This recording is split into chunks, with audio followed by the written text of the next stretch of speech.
जनों, मैं अभी आपको व्याकरण के एक महत्वपूर्ण टॉपिक है जिसको हम आज बताने जा रहे हैं।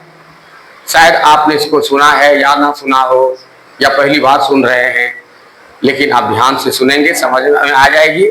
और यह चैप्टर एक व्यवहारिक चैप्टर है, ठीक है ना, जिसको व्यवहार में भी आप ला सकते हैं। व्यवहारिक चीजें हैं, इसलिए गौर से सुनना समझना और वीडियो को बढ़िया से अंतिम तक देखना, ठीक है, तब समझ में आ जाएगी कि मैं इसमें क्या बताने जा रहा हूं।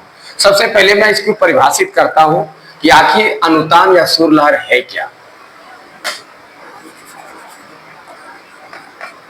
ठीक है, अनुतान या सुर लहर, जब हम बोलते हैं, उच्चारण करते हैं, तो हमारे स्वर तीन तरह से निकलते हैं। आपने कभी गौर किया है या ना किया हो, ध्यान से सुनेंगे। यदि आप किसी बात को हल्का से भी कभी बोलते हैं तो उसका कुछ अर्थ अलग हो जाता है, और यदि आप किसी बात को जोर से बोलते हैं उसका कुछ अर्थ अलग हो जाता है, और यदि किसी बात को आप थोड़ा समय लेकर के माने स्वर को उतार चढ़ाव के क्रम में बोलते हैं तो उसका कुछ अर्थ भिन्न हो जाता है। तो ये हमारी जो है किसी भी शब्द के जो अलग अलग अर्थ होते हैं वे हमारे बोलने की कला पर निर्भर करती है। मनुष्य एक ही बात को बोलता है, ठीक है, और एक ही बात को कई व्यक्ति कई ढंग से बोलता है, और अलग अलग ढंग होने के कारण शब्दों के अर्थों में भिन्नता आ जाती है, अलग अलग अर्थ हो जाता है, ठीक है। और वो आपके इससे पता चलता है कि किसी भी बात को बोलने की कला पर ही उसका अर्थ निर्भर है। जैसे उदाहरण के लिए मैं बता रहा हूं, यदि किसी व्यक्ति को देख करके कोई बोले आइए भाई साहब, राम राम भाई जी, राम राम भाई जी कहने का मतलब क्या हुआ, बड़ी खुशी होगा। उन्होंने भी उल्टा करके इसको कहा कि राम राम भाई जी। कितनी बात सुंदर है, एक दोनों की मुलाकात का ये एक दूसरे के मुलाकात का जो है ना, ये एक शिष्टाचार शब्द हो, व्यवहारिक शब्द हो। लेकिन यदि हम किसी शब्द को कहें राम राम भाई जी, अब राम राम ऐसे करके बोल दिए तो देखिए इसका अर्थ कुछ अलग है, गंदे अर्थ निकल गए। शब्द वही राम का है, भगवान का नाम है, भगवान का नाम मैंने पहले में लिया राम राम दो बार, इधर भी लिया, लेकिन बोलने की कला में भिन्नता होने के कारण अर्थ में भिन्नता आती है। तो ये सुर लहर और उतान जो है हमें यही बताती है।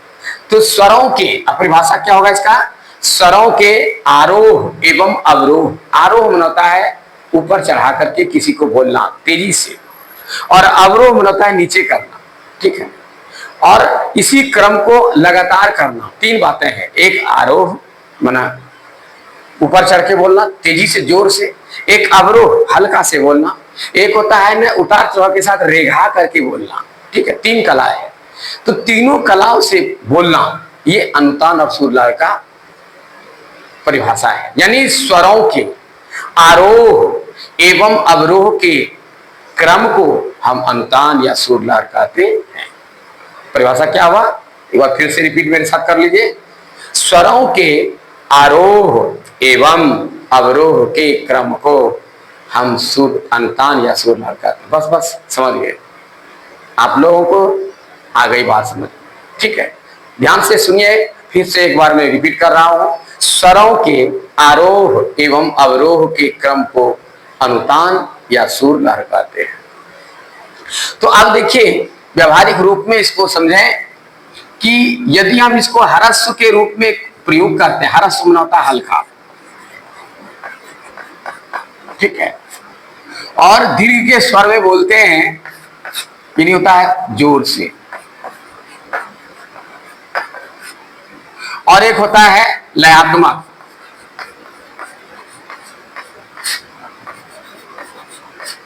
ठीक है, जिसको विस्गादी भी कहते हैं, ठीक है।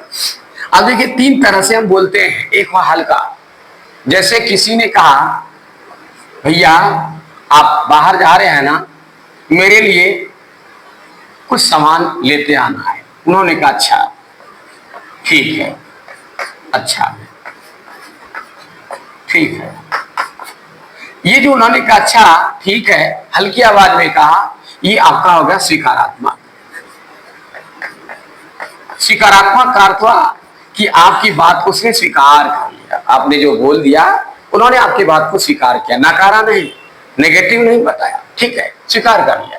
इसका अर्थ है सकारात्मक। यदि कोई भी बात का लोग हल्का रिपीट करें, किसी बात को बोलने के बाद आपने किसी को कुछ कहा और उधर से उसका जो रिप्लाई है, उसका जो जवाब है, यदि हल्के रूप में मिले, हल्की आवाज में, ठीक है, हर्ष के रूप में, हल्का उच्चारण में, अच्छा ठीक है, तो समझ आइए कि उन्होंने आपकी बात को स्वीकार कर लिया। देखिए अर्थ, ये हल्का बोलने से आपका अर्थ उन्होंने दे दिया कि हमारे भैया ने हमारी बात को स्वीकार कर लिया, ठीक है।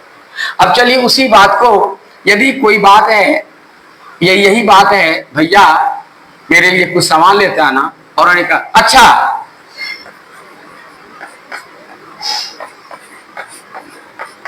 यदि कहा दे अच्छा ठीक है, यदि जोर से बोल दे अच्छा ठीक है, तो आपको थोड़ी सी मन में द्विधा होगी कि भैया ने इतनी जोर से क्यों बोल दिया। आपके मन में चलना शुरू हो गया उसके प्रति विपरीत बातें कि शायद मेरे भैया को हमारी बात पसंद नहीं आई, हो सकता है यह कार्य करे या ना करे। अब आप खुद पश्चाताप कर लेंगे कि मैंने बेकार उनको कह दिया, क्योंकि उन्होंने रिप्लाई सही नहीं दिया। यदि वो हल्के रूप से बोलते तो आपको संतुष्टि हो जाती कि मेरी बात को उन्होंने स्वीकार कर लिया, लेकिन उन्होंने हल्के रूप में तो कहा नहीं, उन्होंने जोर से कहा अच्छा ठीक है। तो जोर से जो बोल दिया, उन्होंने ये नहीं कहा है कि मैं नहीं लाऊंगा, लेकिन जब सिर्फ उन्होंने जोर से बोला तो उनकी भावनाओं को आप समझ लिए कि वो क्यों ऐसा कहा। तो इसका मतलब क्या हुआ, नकारात्मक, ठीक है। कहीं कहीं इसका अर्थ प्रतिशोधात्मक होता है। ये कई अर्थ देते हैं, ठीक है। ये जो जोर से बोलते हैं यह कभी नकारात्मक को प्रयोग का अर्थ बदलाता है, कभी प्रतिशोधात्मक करते हैं, प्रतिशोध बदले की भावना को प्रकट करता है। ये दो तरह की बातें स्पष्ट करते हैं। कहीं कहीं तो नेगेटिव, आपस में अपने घर की बात है तो नकारात्मक होगी, यदि किसी दूसरों के साथ कोई समस्याएं हैं तो उसे प्रतिशोधात्मक है। जैसे उदाहरण के लिए आप कहीं चले गए हैं, ठीक है, और आपके एब्सेंट में कोई आकर के आपके घर में आपकी कोई बातें जो शिकायत कर दी, और चाहे वह गलत सही जो भी हो, आपको घर आप आने के बाद ही घर वालों ने आपको शिकायत सुना दी, आपको तुरंत तरंग चढ़ गया, आपने कहा अच्छा ठीक है आने दो उसको। अब देखिए अच्छा ठीक है या पूछता हूं उसको, ये जो आपने बोला आपके मन में बदले की भावना आ गई कि यदि उसको भेंट हो जाए उससे तो मैं जरूर उसे पूछूंगा, उसका भी मैं बदला दूंगा, वो मेरे घर में आकर के मेरा उल्टा सीधा शिकायत करके गया है। तो ये भावनाएं उनके अंदर में जो पैदा हुई, प्रतिशोध की भावनाएं, बदला लेने की भावनाएं जो उत्पन्न हो गई, ये उनके आवाजों से पता चलता है, ठीक है। ये जो उन्होंने जोर से उच्चारण दिया, घर वाले को समझ में आ गई कि उसको जाके पूछेगा या उसका विरोध करेगा या कुछ भी होगा, प्रतिरोध की बात है, प्रतिशोध की भावनाएं आ गई। तो इस तरह से ये दो तरह के अर्थ देते हैं। यदि जोर से कोई किसी बात को उल्टाते हैं, जोर से किसी को रिप्लाई देते हैं, जवाब देते हैं, तो समझ आइए या तो वह नकारात्मक कर दे रहा है या प्रतिशोधात्मक कर दे रहा है, या तो प्रतिशोध की भावना व्यक्त कर रहे हैं या नेगेटिव या नकारात्मक को कर रहे हैं। तो ये उन्होंने जो अच्छा और ठीक है कहा, इससे भैया की बात को समझ करके आपने क्या समझा कि भैया मेरे बात को अनसुनी कर दिए, ये नहीं लाएंगे, उनको गुस्सा आ गया मेरी बात को, ठीक है, चाहे जो कारण हो। तो ये देखिए दीर्घ से जोर से उच्चारण करने से अर्थ का अनर्थ हो गया, अर्थ का दूसरा अर्थ हो गया। और ये देखिए हल्का उच्चारण करने से आप संतुष्ट हैं, उन्होंने ये नहीं कहा मैं लाऊंगा, ठीक है, या नहीं लाऊंगा। यदि वह नहीं भी लाएगा, आपने कहा और उन्होंने कहा अच्छा ठीक है, स्वीकार कर, आपने समझ गया कि मेरे पिताजी ये भैया ने स्वीकार कर लिया। यदि वो आपको ये कार्य को नहीं भी करेगा तो आपको दुखी नहीं होगी, दुख नहीं होगा, आप सोचेंगे कि शायद भैया भूल गए होंगे या ध्यान नहीं दिया, याद नहीं होगा, आप उसके प्रति गलत भावना नहीं सोचेंगे। और ये यदि लाने की भाव भी है इसके अंदर में, बोल दिया आपको, फिर लाने का भी भाव है, ये जब तक ला करके नहीं देते आपके पास तब तक या आपका काम पूरा कर नहीं देते हैं, तब तक आपके मन में भावना चलती रहेगी कि मेरा भैया मेरी बात को अनसुनी कर दिए, ध्यान नहीं देगा, मेरा काम नहीं करेंगे। यही दोनों में अंतर है। अब आइए लयात्मक बात है, इसमें क्या आता है, विस्मयादि अर्थ होता है। इसका अर्थ क्या आता है, विस्मयादि।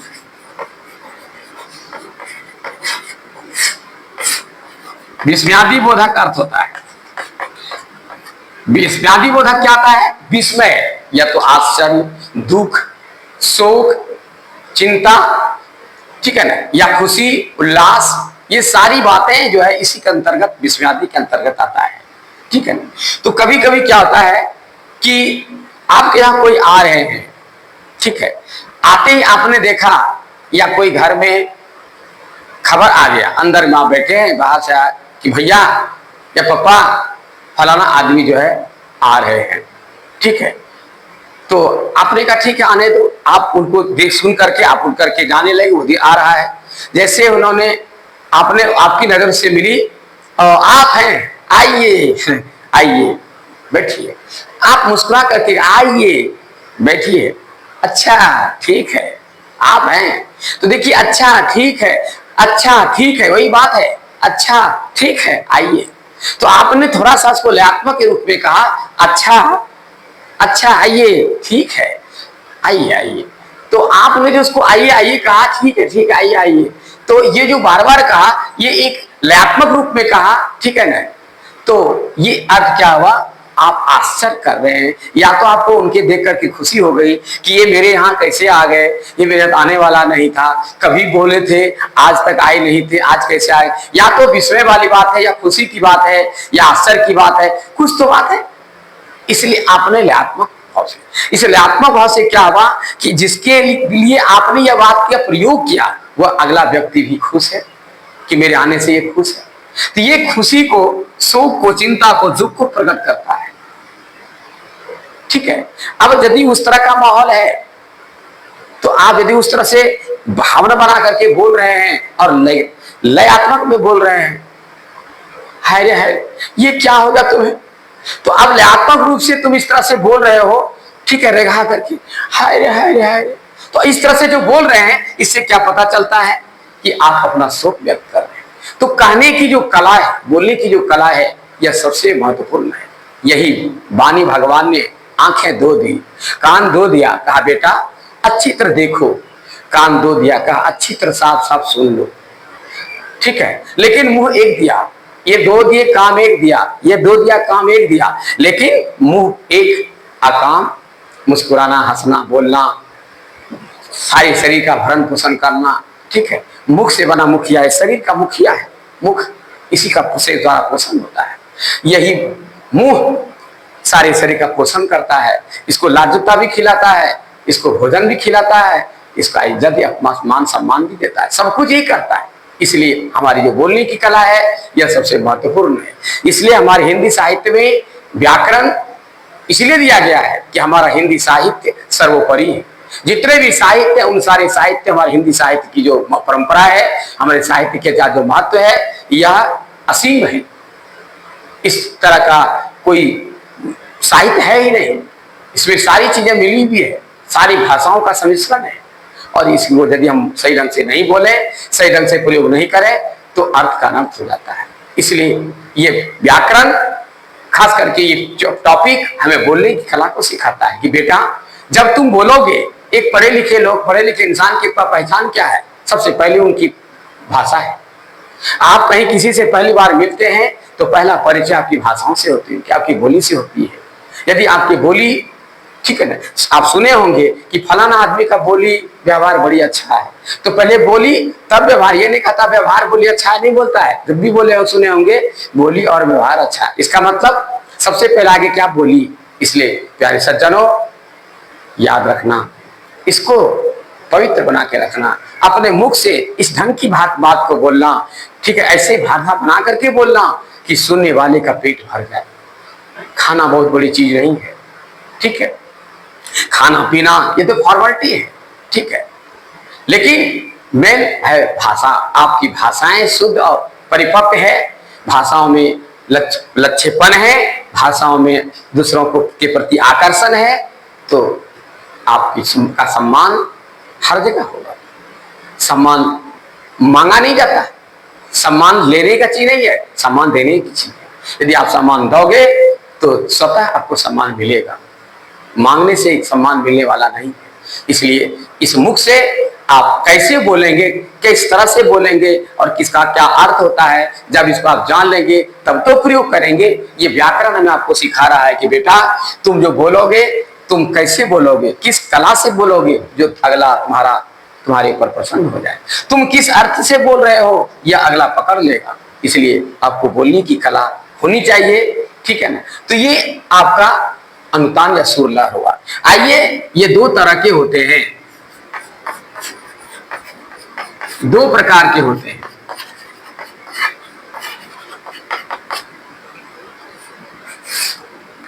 सबसे पहला है शब्दानुतान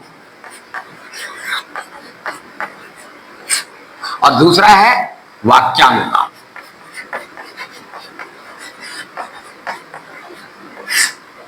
अभी जो आपने पढ़ा ये शब्दानुतान पढ़ा, ये शब्द के बारे में बताया, ठीक है, ये शब्दानुतान है, शब्द के बारे में आपको बताया।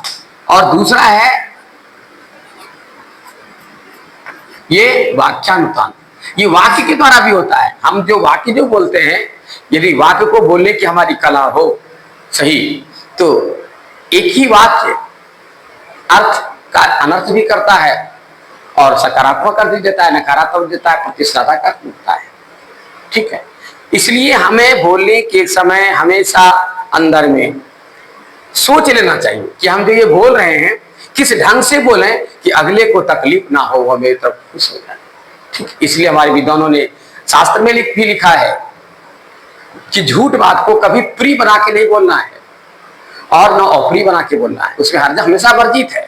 झूठ बात को न प्रिय बना के बोलना है, न अप्रिय बना के बोलना है, और सत्य बात को कभी अप्रिय बना के नहीं बोलना है, हमेशा प्रिय बना के ही बोलना है। लेकिन यदि सत्य बात को भी अप्रिय बना के बोलेंगे तो फिर उससे अपमानित होगा। इसलिए वाक्यानुतान क्या कह रहा है कि वाक्य में भी बोलने की कला यदि हमारी गड़बड़ हो जाए तो अर्थ का अनर्थ होगा। तो क्या होगा, जैसे उदाहरण के लिए, यह काम कौन करेगा। देखिए, यह भी प्रश्न है, यह काम कौन करेगा। यदि ये कहा जाए यह काम कौन करेगा तो सब लोग सोचने लगेंगे कि सही बोल रहा है, यह काम ऐसा है जो कि सब नहीं कर सकता है और सब अभी कोई करने लायक घर में है नहीं, ये काम कौन करेगा, ठीक है। अब ये तो बात है, ये तो विचारने और सोचने वाली बात है। ये प्रश्न करने से ये काम कौन करेगा, एक सोच विचार वाली बात है, सब लोग इस पर विचार करेंगे, ठीक है। इसे धड़फड़ी और कोई तेज माना उतावला होने की बात नहीं है। लेकिन इसी बात को यदि इस तरह से बोले, कौन करेगा यह काम। अब देखिए, दोनों बातें की है, यह काम कौन करेगा, कौन करेगा यह काम। यदि कहा दिया यह काम कौन करेगा, कौन करेगा यह काम। अब देखिए, आवाज में भी अंतर और शब्द में थोड़ा हेरा फेरी है। शब्द वही है, उतने ही शब्द यहां भी हैं, लेकिन शब्द को जो प्रश्न था यहां, वो प्रश्न को पहले लाया गया, सिर्फ ये अंतर है। शब्द में ही हेरा फेरी है, लेकिन बोलने में हेरा फेरी क्या है। यहां मैंने बोला यह काम कौन करेगा, एकदम हरस में नॉर्मल बोला, और ये क्या बोला मैं, कौन करेगा यह काम। ये कहने के बाद सबके अंदर में उथल पुथल पैदा हो गई, ठीक है। इसमें सबके अंदर एक भावना पैदा होने लगी कि हम करें, कि हम करें, वह करे, कौन करेगा। एक दूसरे के अंतर जो है अंदर में एक उछाल पैदा हो गया, ठीक है।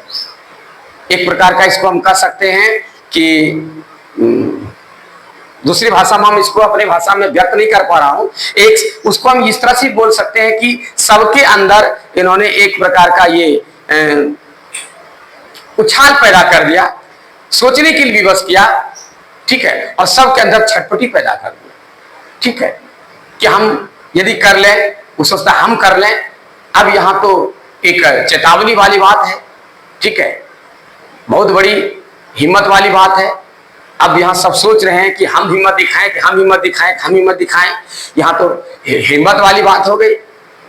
ये बातें कुछ अलग अर्थ देना शुरू कर दिया। इसके पहले ये बातें नहीं सोच रहे थे, जिस जो कि ये कहने के बाद अभी जो सभी बच्चे सोच रहे हैं या सभी लोग घर के परिवार के लोग सोच रहे हैं, समझे ना।